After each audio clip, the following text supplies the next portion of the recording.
No, may nakapagsabi po sa akin mga bossing ko na manghuhula kasi mahilig po ako sa mga magpapahula, sa mga albularyo.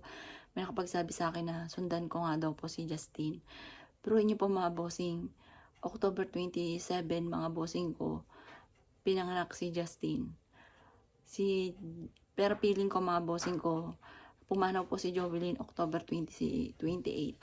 Pero feeling ko mga bossing ko, 27 pa lang pumanaw na po siya. Kasi sabi ng doktor sa amin, akala daw po namin nahinga pa si Jovelyn pero hindi na daw. Oxygen daw po yung nakikita namin gumagalaw sa dibdib po niya at saka sa pulso mga bossing. Akala daw po namin buhay pa pero hindi na daw po buhay po yun. Kaya parang saktong-sakto mga bossing ko, isipin po natin. Saktong pagdating ni Justin, sakto naman pagkawala ni Jovelyn. May nakapagsabi sa amin dati mga bossing ko na sundan nyo yung anak nyo, si Jovelyn. Kasi sinundan naman po namin siya kaso nasa tiyan ko palang nawala na po yan. Kaya dalawa po yung nawala ko ng anak. Si ate Jovelyn, siya pa rin talaga yung ate. Tapos yung sumunod, si JC.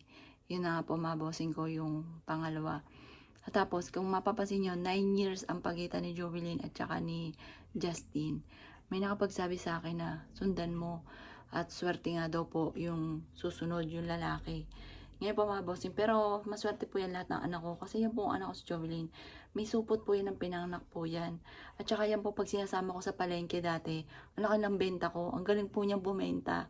Sa totoo po niyan, ang online selling namin yung kauna-unahan si Jovelyn po yan. Siya rin po yung utak ng lahat. Kaya ngayon po mga bossing ko, nung nawala nga si Jovelyn, dito sa isa sa mga staff ko na kay Daddy na ako lagi nagtatanong. Pero yun na lagi kong tanongan, yun din ang nagawa ng account po namin si Jovelyn.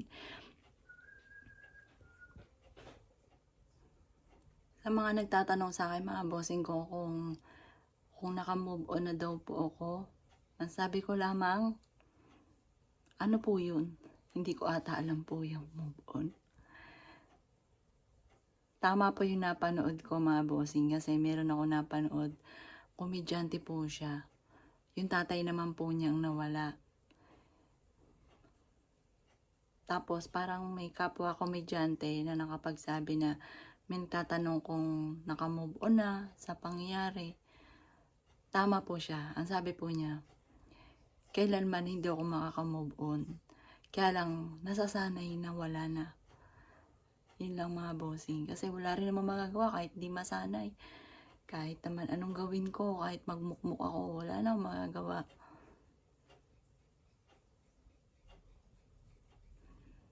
Tapos meron din po akong kaklase si Jovelyn na kaklase po niya, ganda rin babae mga bossing, nagmo-model po yun. Ayun naman yung magulang nasa ibang bansa. Ganon din po, nakakwentuhan namin. Hindi ni rin akalain na may sakit yung anak po nila. Bigla na lang po yung natumba sa SM.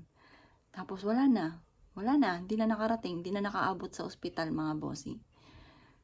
Yun naman, matik po yun, namasyal pa sa SM. Tapos, nahilo, natumba. Sabi pa nga daw, nagsuka pa nga daw po. Tapos, sinugod na sa SM, hindi na nakaabot. Yung mga ganun mga bossing. Yung kay Jovelyn naman, umabot pa naman siya ng 2 days.